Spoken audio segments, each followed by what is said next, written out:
السلام علیکم ورحمۃ اللہ وبرکاتہ۔ محترم بھائیوں، بہنوں اور عزیزوں، آج کا جمعہ دوسری توحید والوں کی مسجدوں کی طرح گجرانوالہ میں انشاءاللہ اس موضوع پر ہے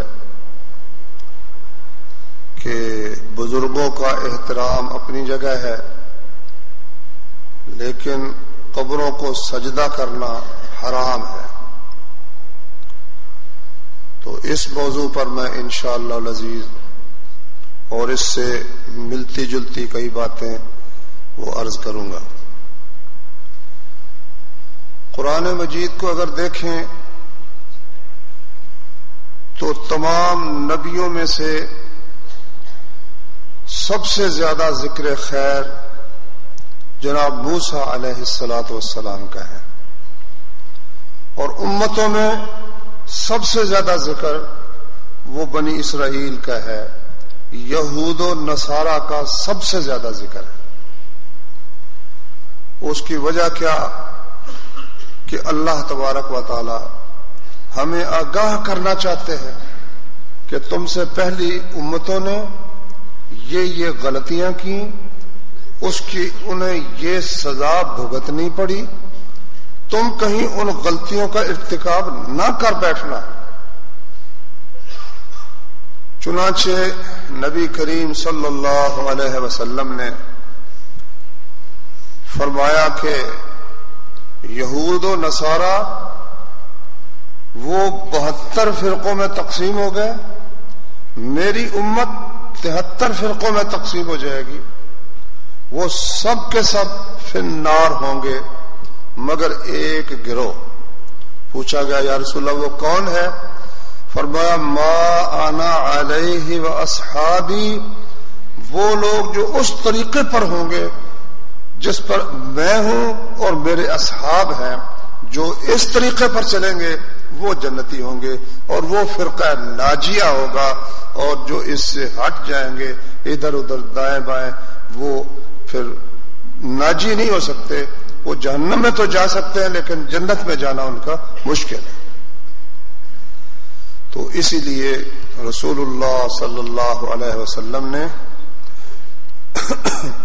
یہود و نصارہ نے جو نئی چیزیں دین میں داخل کی تھیں، سختی کے ساتھ ان کی مخالفت کرنے کا حکم دیا، اور وہ ایک چیز نہیں ہے، وہ بہت سی چیزیں۔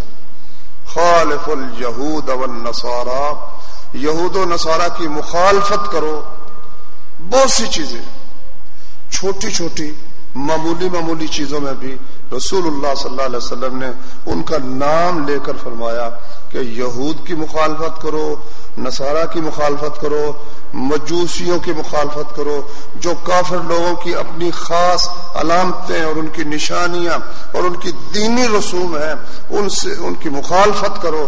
نبی کریم صلی اللہ علیہ وسلم نے اس کی بہت تاکید فرمائی،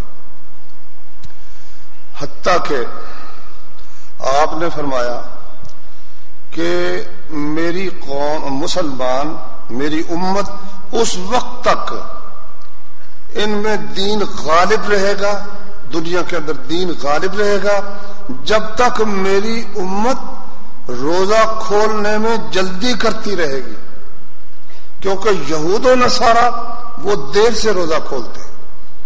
اب دیکھنے میں تو معمولی سی بات ہے، لیکن اس کے پیچھے ایک بہت بڑا ذہن ہے، وہ یہ کہ اللہ کے رسول صلی اللہ علیہ وسلم نے جب فرما دیا کہ سورج جب غروب ہو گیا تو روزہ کھولنے کا وقت ہو گیا، اب وہ کھولنے لگے ہیں، کہتا ٹھہرو ابھی ٹھہرو، وہ 5 منٹ 10 منٹ ان کا شاکی ختم نہیں ہوتا۔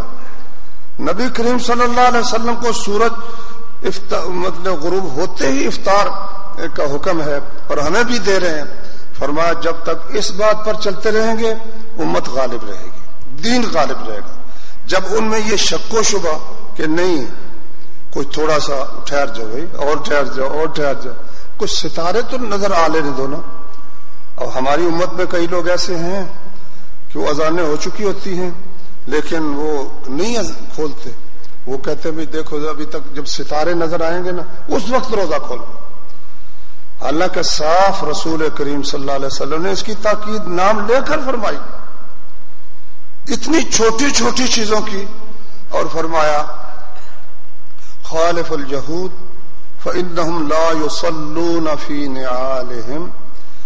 سیدنا موسیٰ علیہ الصلوۃ والسلام جب 10 سال بکریاں چرانے کے بعد اپنی بیوی کو لے کر مصر کی طرف واپس آ رہے تھے تو راستے میں راستہ بھول گئے, رات کا اندھیرا, سردی بہت سخت, تو وہ جو آگ جلانے کا سامان تھا اس نمی میں وہ بھی کام نہیں آیا. کو پتھر انہوں نے تو ضرور ایک دوسرے سے کوشش کی ہوگی آگ نکالنے کی, مگر وہ سب کچھ بھیگا ہوا. تو دور سے ان کو آگ دکھائی دی تو کہنے لگے گھر والوں کو تم ٹھہر جاؤ, تو میں پتہ کرتا ہوں شاید وہاں سے میں کوئی مٹھا لے کر قبض کا من ہوتا ہے کوئی لکڑی یا کانے شانے جن کو آگے آگ لگا لینا اور پیچھے لکڑی پکڑ کر اس کو لے آئے, اس کو قبض کہتے ہیں, مٹھا جو ہوتا ہے. تو میں وہاں سلگا کر ایک لے آتا ہوں, یا ہو سکتا ہے کہ وہاں مجھے کوئی رستہ مل جائے.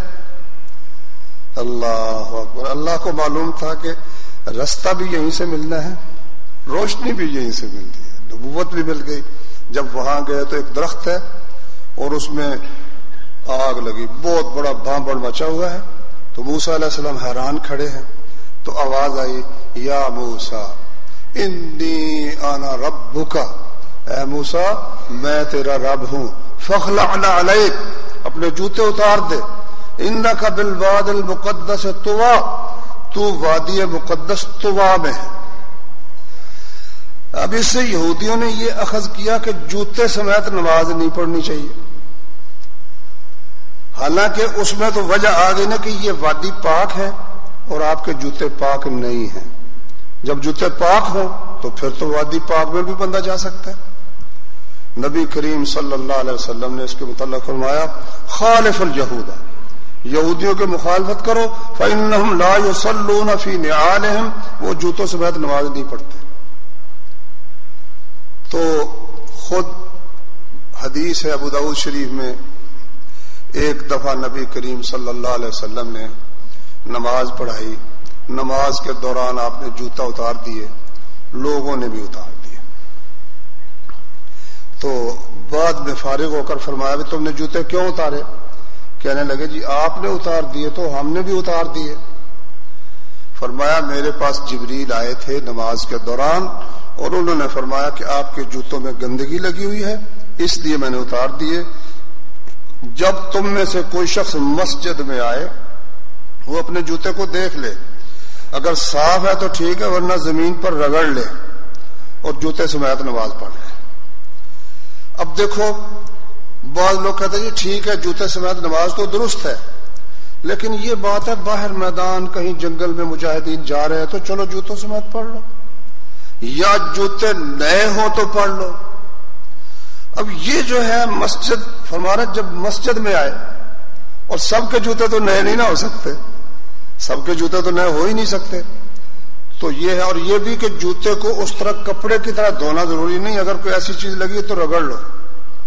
اگر صرف اتنی حدیث ہوتی ہم پر فرض تھا کہ ہم جوتوں سمیت نماز پڑھیں.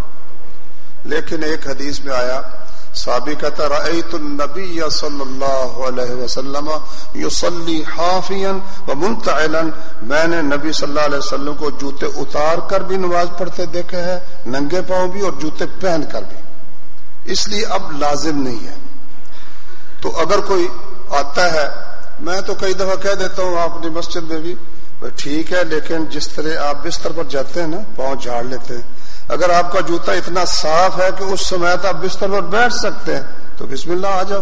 لیکن گند مارنے کے لیے, مسجد کو گندا کرنے کے لیے, یہ تو بالکل غلط بات ہے.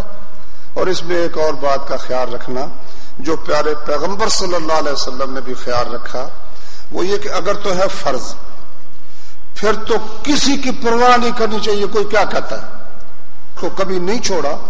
اب ہم رفع یدین اس لیے چھوڑ دیں لوگ کیا کہیں گے, اللہ کے نبی نے کبھی چھوڑی ہی نہیں زندگی میں, ہم کیوں چھوڑے. لیکن یہ جوتا کبھی پہنا کبھی نہیں بھی پہنا. تو امام بخاری نے باب باندھا ہے کہ اگر کوئی شخص ایک کام جو ضروری نہیں ہے اس لیے چھوڑ دیتا کہ لوگ فتنے میں مبتلا نہ ہو جائے تو کوئی حرج نہیں. اور حدیث وہ لائے کہ نبی صلی اللہ علیہ وسلم نے فرمایا ہماری ماں عائشہ کو کہ عائشہ تیری قوم نے جب کعبہ شریف بنایا نا تو صرف اپنی چودراہٹ قائم رکھنے کے لیے اس کو اونچا بنایا تاکہ سیڑھیاں لگا دے جس کو اندر داخل کرنا ہے, دوسرے کے لیے سیڑھی ہٹا دے کو اندر جا نہ سکے, اور دروازہ بھی ایک رکھا اور اس کو چھوٹا بنایا, وہ خرچہ کم تھا تو کچھ حصہ باہر نکال دیا. اگر تیری قوم نئی مسلمان نہ ہوتی نا میں کعبے کو گرا دیتا اور اس کے پورے کا پورا میں اس کو بناتا, اس کے 2 دروازے رکھتا, زمین کے برابر کر دیتا, مگر لوگوں کے اس خیال سے کہ پتہ نہیں کیا سوچیں گے اللہ کے نبی صلی اللہ علیہ وسلم نے ایسا نہیں کیا. یہ میں نے وضاحت اس لیے کی کہ جب یہ جو ہے اللہ کے نبی نے فرمایا یہودیوں کی مخالفت کر دو, جوتوں سے پڑھتے کیوں نہیں؟ وہ اس لیے کہ اللہ کے نبی نے ننگے پاؤں بھی پڑھی ہے, گنجائش موجود ہے ہمارے پاس. تو اگر صرف اتنی بات سے ہی کوئی شخص یہ سمجھ کر دیکھو جی, کیونکہ جہالت تو عام ہے نا, وہ کہیں گے دیکھو جی جو یہ مسجد کا ادب ہی کوئی نہیں, تو کوئی توحید کی بات سمجھ بھی سکتا ہے تو ہم سبب بن جائے اس کو اس سے محروم کرنے کا, یہ بات درست نہیں ہے. اچھا, اسی طرح نبی کریم صلی اللہ علیہ وسلم نے فرمایا یہودیوں کی مخالفت کرو کہ وہ اپنے بالوں کو رنگتے نہیں ہیں. میں نے یہ جو ادھر بمبئی کا واقعہ ہوا اس میں یہودی بھی مرے تھے, بہت بڑے بڑے, وہ لیور برادر کا جو تھا نا وہ یہودی بھی وہاں مرا. تو ان کی میں نے سی ڈی دیکھی, وہ اسرائیل میں ان کا وزیر اعظم اور ان کے بڑے بڑے پوپ وہ آئے ان کے آخری رسوم میں, اور بہت کوئی روتے تھے, کوئی چلاتے, پتہ نہیں کیا کچھ کرتے تھے. تو جتنے ان کے تھے نا ربی, اتنی ان کی داڑیاں تھیں, مونچھیں بھی رکھی ہوئی تھی, سر پر ہیٹ تھے, تقریر میں کر رہے تھے. وہ عبرانی کرتے تھے, وہ تو سمجھ نہیں آتی تھی, انگلش میں کچھ سمجھ آ جاتی تھی. تو انہوں نے کہا اب یہ باتوں کا وقت نہیں ہے, اب عملی کام کا وقت ہے. وہ عملی کام اللہ نے ایک دفعہ تو ہمیں اپنے فضل سے بچا لیا. یہ خبیث آیا ہوا تھا اور اسی لیے آیا ہوا تھا کہ مجاہدین کو اپنا نشانہ بنائے, اور ریمبرٹ جاسوس ہے ان کا. تو واللہ میں نے دیکھا ان کے سار, ان کی داڑیاں برف کی طرح سفید, کوئی شخص ایسا نہیں تھا ان میں یہودیوں میں جس نے اپنے سفید بالوں کو رنگین کیا ہوا, سیدھی سفید. حالانکہ رسول اللہ صلی اللہ علیہ وسلم ان کی مخالفت کرو یہودیوں کی, وہ رنگتے نہیں. اچھا, تو آپ کہیں گے اس نے بیان تو قبروں کا کرنا ہے اور کہیں اور چل پڑا. اس کا تعلق ہے وہ یہ کہ جس طرح وہ اور کاموں میں غلط سمت انہوں نے اختیار کر لی, اللہ کی توحید کے متعلق بھی وہ غلط راستے پر چل پڑے. اور اس کا پیارے پیغمبر صلی اللہ علیہ وسلم کو اس قدر فکر تھا کہ آپ نے پہلے بھی کئی دفعہ اور وفات سے 5 دن پہلے, مسلم شریف میں حدیث ہے, صحابی کہتا ہے 5 دن پہلے نبی کریم صلی اللہ علیہ وسلم نے فرمایا, بخار تھا آپ کو, اور بخار اتنا تھا کہ نبی صلی اللہ علیہ وسلم نے فرمایا انی اوعک کما یوعک الرجلان منکم, مجھے اتنا بخار ہوتا ہے جتنا تم میں سے 2 بندوں کو بخار ہوتا ہے نا, ڈبل بخار مجھ کو ہوتا ہے. صحابہ کہتے ہیں آپ کو جب بخار ہوتا نا تو پاس بیٹھے ہوئے گرمی محسوس ہوتی, اتنی سخت تکلیف ہوتی تھی. اور فرمایا کہ اس لیے کہ اللہ مجھے اس کا اجر بھی ڈبل دیتا ہے. یا اللہ تو ہمیں تو مفتی اجر دے دے, ہم اس قابل نہیں ہیں کہ تیرے امتحان ہم جو ہے اس میں پاس ہو سکے, بغیر بخار کے ہی ہمیں تو جنت میں لے. تیرے لیے کیا عمل ہے, کوئی ہوتے ہیں نا کہ توفیلی بھی, ہمیں توفیلیوں میں شامل کر کے اپنے فضل سے بغیر آزمائش کے پاس فرما دے. لیکن جو بڑے لوگ ہوتے ہیں ان کے بھائی امتحان بھی پھر بڑا ہوتا ہے نا, جتنی بڑی شان دیتا ہے اللہ اتنا امتحان بھی سخت ہوتا ہے. اس بخار میں اپنے بخار کی فکر نہیں, اپنی تکلیف کی فکر نہیں. کیا فرمایا, لوگوں سن لو, جو کوئی میرا خلیل ہے نا, سمجھتا کہ میں خلیل ہوں, میں ہر خلیل سے براعت کا اظہار کرتا ہوں. میرے دل کے اندر کسی کی کوئی جگہ نہیں سوائے اللہ وحدہ لا شریک کے, میرا کوئی خلیل نہیں. اگر میں نے کسی کو خلیل بنانا ہوتا تو میں ابو بکر رضی اللہ تعالیٰ عنہ کو خلیل بناتا. لیکن اسلام کی دوستی, محبت اور اخوت وہ ہے, مگر جو جگہ دل کے اندر اللہ نے اپنے لیے رکھی ہوئی ہے نا, اس میں کسی کو رکھنے کے لیے تیار نہیں. بس وہ صرف اللہ وحدہ لا شریک کے لیے. الا وان من كان قبلكم يتخذون قبور انبیائهم وصالحیہم مساجدا. یاد رکھو تم سے پہلے جو لوگ تھے یہود و نصارہ، وہ اپنے نبیوں اور صالحین کی قبروں کو سجدہ گاہ بنا لیتے، مسجدیں بنا لیتے ان کے پاس. الا انی انہاکم عن ذالک، میں تمہیں اس سے منع کرتا ہوں. نبی کریم صلی اللہ علیہ وسلم نے فرمایا. یہ تو بات ہے وفات سے 5 دن کی پہلے کی. پھر وفات کے قریب صحابی بیان کرتے ہیں کہ نبی صلی اللہ علیہ وسلم کو اس قدر بے قراری کہ چادر اوپر لی ہوئی ہے، لیٹے ہوئے ہیں، تو اس چادر کو منہ پر لیتے ہیں تو سانس گھٹتا ہے تو اس کو ہٹاتے ہیں، پھر بے قراری ہوتی ہے تو پھر چادر لے لیتے ہیں، پھر ہٹاتے ہیں، پھر لے لیتے ہیں. اس بے قراری کے عالم میں فکر اپنی امت کی ہے کہ میری امت پٹڑی سے اتر نہ جائے. اس حالت میں فرمایا کہ اللہ لعنت کرے یہود و نصارہ پر، انہوں نے اپنے نبیوں کی قبروں کو مسجدیں بنا لیا. میں تمہیں اس سے منع کرتا ہوں. اب بتاؤ اس سے زیادہ کیا تاکید ہو سکتی ہے کہ قبروں کے پاس، قبروں کے اوپر مسجد بنانے سے ہمارے نبی صلی اللہ علیہ وسلم نے منع کر دیا. بلکہ جو چیزیں اس کا باعث بن سکتی ہیں ان سے بھی منع کر دیا. چنانچہ حدیث میں ہے کہ رسول اللہ صلی اللہ علیہ وسلم، مسلم شریف میں وہ حدیث ہے، نہا رسول اللہ صلی اللہ علیہ وسلم ان یبنى علی القبر وان یجسس القبر او یبنى علیہ او یجلس علیہ. نبی کریم صلی اللہ علیہ وسلم نے منع فرمایا کہ قبر کو پکا چونا گات بنایا جائے، یا اس پر کوئی عمارت بنائی جائے، یا اس پر بیٹھا جائے، مجاور بن کر بیٹھا جائے. اس سے اللہ کے رسول صلی اللہ علیہ وسلم نے منع فرما دیا. اور نبی کریم صلی اللہ علیہ وسلم نے فرمایا لعن اللہ زوارات القبور. یہ ابو داؤد میں حدیث ہے اور بھی حدیث کی کتابوں میں. لعن اللہ زوارات القبور، وہ عورتیں جو قبروں کی زیارت کے لیے کثرت کے ساتھ جاتی ہیں ان پر اللہ کی لعنت ہے. کیونکہ عورتوں کا عقیدہ زیادہ ہی نا ڈگمگا جاتا ہے، کمزور ہوتی ہیں.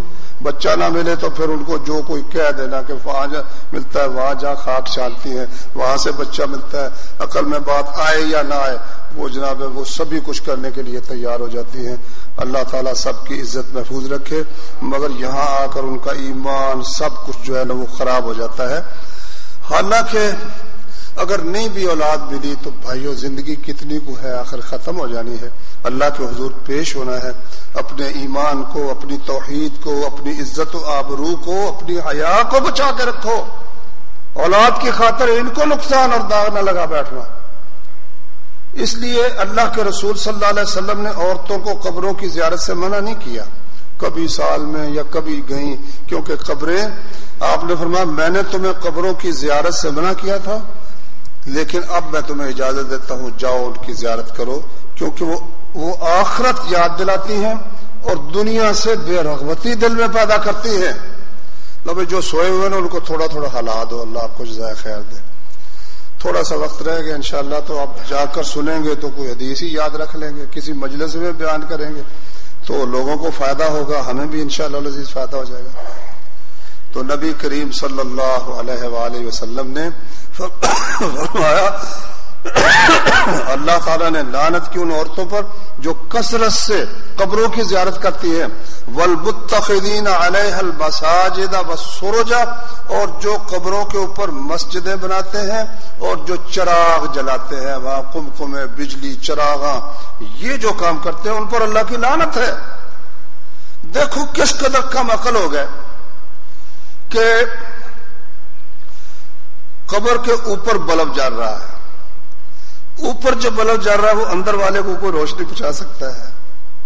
کس قدر یعنی انسان کی عقل کس قدر. جب اللہ نے فرمایا لقد خلق، قسمیں کھا کھا کے اللہ نے کہا، والتین قسم ہے انجیر کی، والزیتون قسم ہے زیتون کی، وطور سینین قسم ہے طور سینا کی، وہذا البلد الامین اس عمل والے شہر مکہ کی. لقد خلقنا الانسان فی احسن تقویم، انسان کو ہم نے سب سے اچھی شکل و صورت میں پیدا کیا، سب سے بہتر صورت دی. ثم رددناہ اسفل سافلین، پھر سب سے نیچے اور سب سے ذلیل و خوار بھی اگر کوئی ہوتا ہے تو وہ انسان ہی ہوتا ہے. اس سے بڑھ کر کوئی ذلیل و خوار بھی نہیں ہو سکتا. کہاں عزت بخشی تھی اللہ نے توحید کی، کہاں یہ شرک کی گہرائیوں میں جا کر بالکل انکم اور بیکار ہو. تو میرے بھائیوں، نبی کریم صلی اللہ علیہ وسلم نے فرمایا اللہ تعالیٰ لعنت کرے، یہ لعنہ کا معنی بھی ہو جاتا ہے، اور یہ بھی کہ اللہ نے لعنت کی، دونوں معنی ہیں. اللہ نے لعنت کی ان عورتوں پر جو کثرت سے قبروں کی زیارت کو جاتی ہیں، اور ان لوگوں سب پر، مرد ہوں عورتیں سب پر، جو مسجدوں پر قبروں پر مسجدیں بناتے ہیں اور ان پر چراغ جلاتے ہیں، روشنی کرتے ہیں. اسی طرح نبی کریم صلی اللہ علیہ وسلم کی ایک حدیث ہے، اس میں یہ لفظ ہے، مسند احمد وغیرہ میں ہے، ان شر الناس عند اللہ کے نزدیک تمام لوگوں میں سے بدترین لوگ یہ اللہ کے نبی فرما رہے ہیں کہ اس کائنات میں سب سے بدترین لوگ جو نا، سب سے بدترین لوگ وہ دو ہیں. ایک وہ جن پر قیامت قائم ہوگی، وہ سب سے بدترین مخلوق ہوگی، اللہ کی سب سے بری مخلوق جن پر قیامت قائم ہوگی. اور ایک وہ جو مسجدوں کے اوپر، قبروں کے اوپر مسجدیں بناتے ہیں. یہ دونوں اللہ کے نزدیک سب سے برے ہیں، سب سے برے ہیں. اچھا بھئی، ان دونوں میں کیا مناسبت ہے؟ جن پر قیامت قائم ہونی ہے، شاید آپ نے حدیثیں تو انشاءاللہ سنی ہوں گی، مدت سے جمعے پڑھتے ہیں، اگرچہ بھول جاتی ہے مگر توجہ دلانے سے تو یاد آ ہی جاتی ہے نا. نبی کریم صلی اللہ علیہ وسلم نے فرمایا کہ مسیح علیہ السلام کے آنے کے بعد، دجال کو قتل کرنے کے بعد، جاجوج ماجوج ختم ہونے کے بعد، پھر ایک دور بہت فرسٹ کلاس، ساری دنیا میں اسلام پھیل جائے گا. پھر ایک ہوا چلے گی اللہ کے حکم سے، بڑی لطیف اور بڑی نرم اور خوبصورت ہوا، ٹھنڈی، جو ہر مومن کی روح کو قبض کر لے گی. پھر صرف بے ایمان رہ جائیں گے جو گدھوں کی طرح بازاروں میں ایک دوسرے پر چڑھتے پھریں گے. اور فرمایا مسلم میں ہے کہ جب تک اللہ کہنے والا کوئی شخص ہے نا، اللہ اللہ، قیامت قائم نہیں ہوگی. اب جو لوگ اللہ اللہ کہنے والے بھی نہیں، اللہ کا نام بھی نہیں لیتے، ان پر قیامت قائم ہونی ہے. تو ان کی برائی اندازہ کر سکتے نا، جو اللہ کا نام بھی نہیں لیتا، اس سے بدترین شخص کوئی ہو سکتا ہے؟ دہری ہے، بالکل دہری ہے، اللہ کو نہ ماننے والے، اللہ کا نام نہ لینے والے، ان کے اوپر قیامت قائم ہوگی. اچھا، سوچنے کی بات یہ ہے کہ اللہ کے رسول صلی اللہ علیہ وسلم نے قبر پرستوں کو ان کے ساتھ ملا دیا. کیا مناسبت ہے ان دونوں میں؟ میں نے جب بھی سوچا نا، مجھے ان میں واضح مناسبت، کوئی یہ نہیں کہ چھپی ہوئی بات ہے، تھوڑی سی غور کی ضرورت ہے. وہ یہ ہے کہ کوئی شخص اللہ کا انکار کرنے کی جرت کیوں کرتا ہے؟ کسی ایسی ذات کی جس سے بندہ مانگے، اپنے دل کی مراد مانگے، اس کو اپنی کرنے والا سمجھے، غیب کے وقت اس کو فریاد کرے، مرادیں مانگے. کیوں کہ انسان کے دل کے اندر اللہ تعالیٰ نے پرستش کا ایک رکھا ہوا ہے کہ جس نے پیدا کیا میں اس کو پوجوں. اب ایک شخص سب کے سامنے زندگی بھر وہ مانگ کر کھاتا رہا، گندے کپڑے تھے، مکھیاں بھینڈے اس پر کرتی تھیں، بلکہ ننگا رہتا تھا، سب نے دیکھا ننگا رہتا، اور جو اس کے پاس جاتا اس کو تبرے چھوڑتا، اتنے موٹے موٹے اور ننگا، شرمگاہ بھی اس کی ننگی، اور کوئی لا کے دے دیتا تو کھا لیتا ورنہ نہیں. اس قدر عقل سے بھی آ رہی، عقل کا بھی پیدل، اور دنیا کے لحاظ سے بھی اس کے پاس کچھ نہیں، اور دین تو پھر ہونا ہی کیا، ایسے شخص نہ نماز نہ روزہ نہ کچھ بھی نہیں. جب مرا اس پر مٹی ڈالی، اب عورتوں نے آ کر، آدمیوں نے آ کر اس سے حاجتیں مانگنی شروع کر دی کہ بابا بیٹا دے دے، بابا میری ملازمت لگوا دے. جس کو اللہ نے تھوڑی سی عقل بھی دی نا، تھوڑی سی عقل بھی دی ہے، وہ کہے گا یار یہ اللہ ہے، یہ مطلب کرنے والے، میں کسی کرنے والے کو مانتا ہی نہیں، ہے ہی کوئی نہیں، سب غلط بات ہے، یہ سب لوگوں نے فریب بنایا ہوا ہے، دھوکہ بنایا ہوا ہے، لوگوں کو کھانے پینے کا ذریعہ بنا، یہ مذہب کوئی نہیں ہے. دین سے برگشتہ کرنے کا ذریعہ قبر پرستی ہے، لوگوں کو کمیونسٹ بنانے کا ذریعہ قبر پرستی ہے. ہم کو تو میسر نہیں، مٹی کا دیا بھی اور گھر پیر کا بجلی کے چراغوں سے روشن، ہمیں کھانے کو کچھ نہیں ملتا، وہاں اتنے بڑے بڑے کمکمے لگے ہوئے، جو کروٹ بدلنا نہیں جانتے ہیں انہیں آپ مشکل کشا مانتے ہیں۔ جس کو اللہ تعالیٰ نے کوئی تھوڑی بہت عقل دی ہوئی ہے نا، وہ قبر پرستی کے نتیجے میں وہ صرف یہ نہیں کہ قبروں سے ہی منکر ہوگا، وہ سب کچھ کا منکر دہری ہو جائے گا، وہ کہے گا میں نہیں مانتا کوئی کچھ کر سکتا ہے۔ تو یہ قبر پرستی انسان کو آخر کار دہریت، شرط یہ ہے کہ کچھ عقل ہو، کچھ تھوڑی سی عقل ہو نا، انسانی عقل بھی تو کوئی چیز ہے نا۔ معلوم ہوا کہ جو دہری ہے نا ان میں کم از کم اتنا ادراک تو ہے نا بھی یہ ہمارے جیسے یہ کیا کر سکتے۔ دیکھو گاڑی میں ہم بیٹھے ہوتے ہیں، گاڑی میں وہ اگر شیشے لگے ہو نا باہر کی آواز اندر نہیں آتی، باہر وہ آواز دے رہا ہے، اندر وہ کہتا ہے مجھے تو نہیں پتہ لگتا، اور گاڑی کے اندر وہ آواز دے رہا ہے، شیشے بند ہے، وہ باہر والے کو نہیں سنتا۔ اور یہ کہتے ہیں کہ شیشہ ہے 100 من مٹی کے اندر سنتے ہیں، 100 من مٹی اوپر پڑی ہوئی ہے اور وہ جناب جو کچھ تم کہہ رہے ہو اس کو سن رہے ہیں۔ صحیح ہو دماغ آدمی کہے گا پاگل ہو گئے ہو تم، جب زندہ تھا دیوار کے پیچھے نہیں سنتا تھا، دروازے کے پیچھے نہیں سنتا تھا، مرتے ہی اس کے سامنے سب کچھ روشن ہو گیا، سب کچھ دیکھنے لگ گیا، کوئی تمہاری عقل قائم ہے؟ نتیجہ یہ کہ وہ صرف انہی کا منکر نہیں ہوگا، وہ آخر کہے گا اس کی طرح جیسے اقبال کہتا ہے آخر میں تنگ ہو کر آ کر دیر و حرم کو چھوڑا، ہاں جی، اور زاہد کا واز جائز کا واز چھوڑے تیرے فسانے، کہتا آخر میں تنگ آ کر دیر و حرم کو چھوڑا، گرجا بھی چھڈیا تے حرم مسیت بھی چھڈی، سارا کچھ ہی چھڈیا، اے سارے ہی دھوکھے باز نے۔ وہ دھوکے بازی کا جو احساس پیدا کیا تو کس چیز نے کیا؟ اس غیر اللہ کی پرستش نے کیا، جن کو وہ جانتے ہیں، ہم ان کو جانتے ہیں اچھی طرح سے۔ اب دیکھو پھر اس میں ایک عجیب بات یہ ہے کہ کس کو پوج رہے ہیں۔ بندہ جب گرتا ہے نا، اللہ تعالیٰ معاف فرمائے، اللہ تعالیٰ بچائے رکھے، اور یہ اتنی خوفناک، یہ کہو بھائی ہم تو بالکل شرک نہیں کرتے، یہ اللہ کا شکر کیا کرو، اللہ کی نعمت جو ہے اس کو پہچانو، یہ اتنی خطرناک ہے، اپنے بچوں کو بچا لو۔ کئی دفعہ میں گیا جنازہ پڑھانے کے لیے، بڑے توحید والے اہل حدیث، بابا فوت ہوا، بچوں کو دین اس نے نہیں پڑھایا، وہ ہاتھ میں بوتل لگی ہوئی عرق کی اور اس میں خوشبو ہے، جب وہ قبر بن گئی نا تو اوپر وہ جناب علی نا اوپر وہ بوتل عرق کی گرا رہے۔ اب بے وقوف بتا بھئی یہ مٹی کے اوپر جو تو عرق گرا رہا ہے اور یہ جو خوشبو تیرا دماغ قائم ہے۔ اور ایک اسی طرح ایک بہت بڑے اہل حدیث نمازی حاجی صاحب مسجد کا منتظم، وہ فوت ہوئے، جنازہ پڑھانے کے لیے میں گیا تو جناب اس نے ایک بتی اس طرف موم بتی لگا دی دفن کرنے کا، ایک اس طرف لگا، بابا جی کو خوشبو آ رہی ہے، کوئی عقل میں راج کرا اللہ نے بندہ، یہ قبر کے اوپر جو موم بتی لگی اس بابے کو اس کی خوشبو کس طرح سے آ گئی۔ اور کئی لوگوں سے تو میں نے اس طرح دیکھا یہاں پیپل کالونی میں بھی کہ وہ اتنا سارا لے کر نا گلابوں کے پھول وہ ساتھ جا رہے تھے، پھر قبر کے اوپر اس کو پھیلاتے ہیں۔ تو میں تو پہلے ہی آرام سے اس کے چھین پر گاڑی میں رکھ دیتا ہوں، چلو ادھر پکڑاؤ نا تو میرے لے کر دو۔ بتا بھائی بابے کو اس پھولوں کا کیا وعدہ، تیری عقل ماری گئی۔ یہ ہے جو لوگوں کو کمیونسٹ ہونے پر مجبور کر دیتی ہے کہ یہ دین ہے، لعنت ہے ایسے دین پر، یہ کوئی دین ہے۔ ہم سے بھی جو بدتر تھے، جو ہم سے مانگ کر کھاتے تھے، جو ہم ان کو کھانا کھلاتے تھے، اب وہ ہمیں ہماری آیتیں پوری کرنے کے ہو گئے۔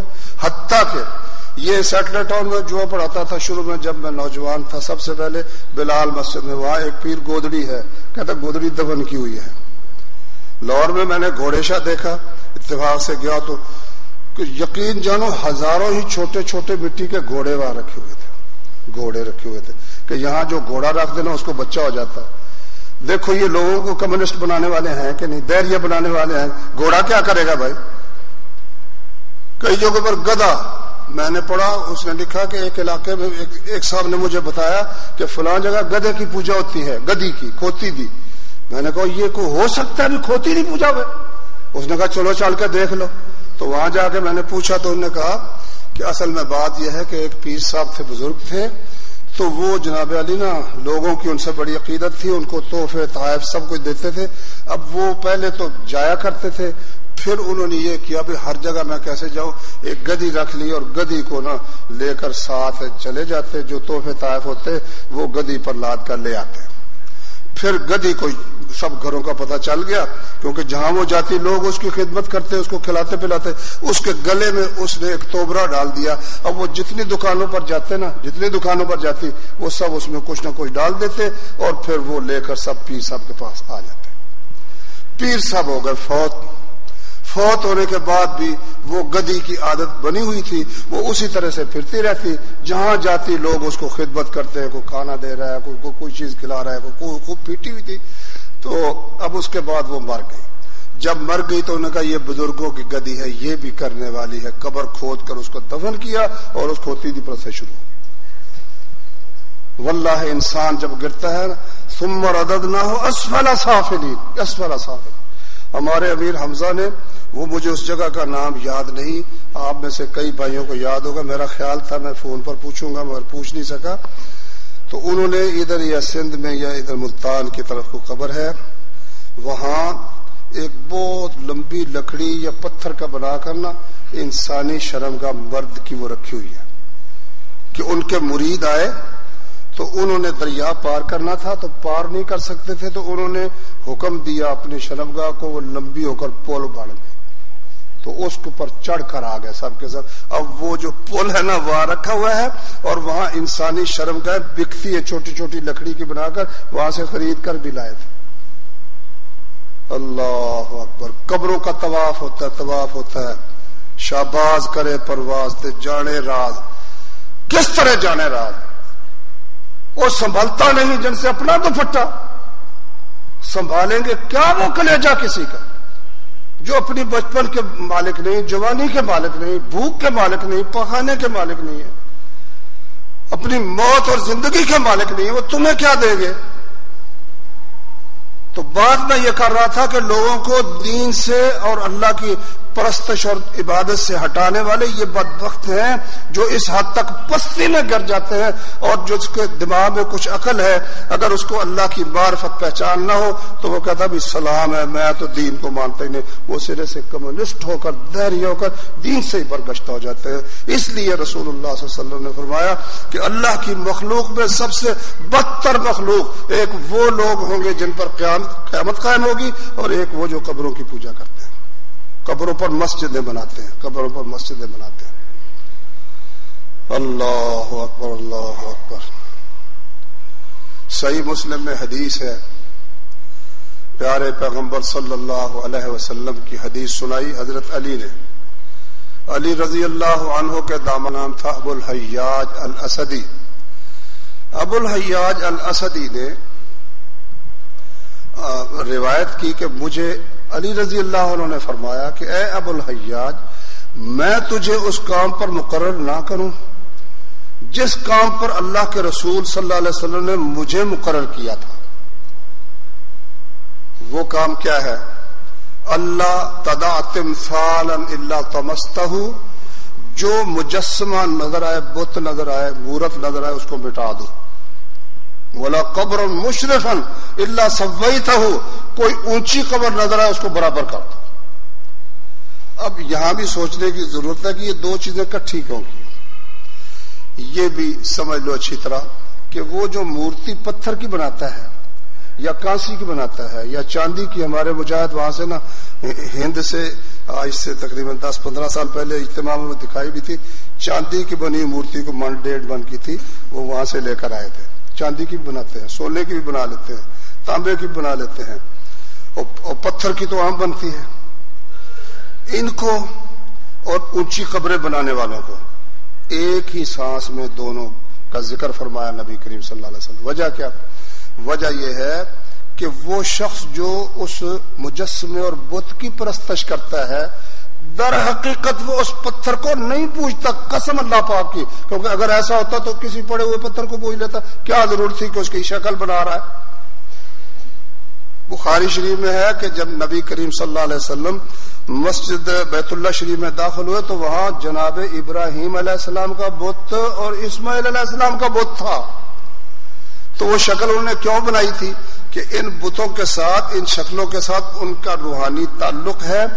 ہم دراصل اسماعیل علیہ السلام سے فریاد کر رہے ہیں، ابراہیم علیہ السلام سے فریاد کر رہے ہیں۔ اسی طرح سے جو قبروں میں ہے اللہ نے قرآن میں فرمایا انک لا تسمع الموتى، فرمایا تو مردوں کو اے میرے نبی تو نہیں سنا سکتا اور تو قبروں والوں کو نہیں سنا سکتا۔ قرآن میں صاف اللہ نے فرمایا تو قبروں والوں کو نہیں سنا سکتا، یہ نہیں سن سکتے۔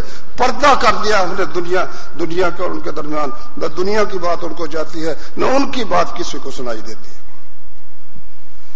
لیکن جو پکی قبر بنا کر کہتا ہے کہ یا داتا میری یہ کام کر دے، وہ دراصل اس قبر پکی کی اینٹوں کو نہیں پکار رہا، واللہ اس کو نہیں پکار رہا۔ اینٹوں کو کون پکارتا ہے؟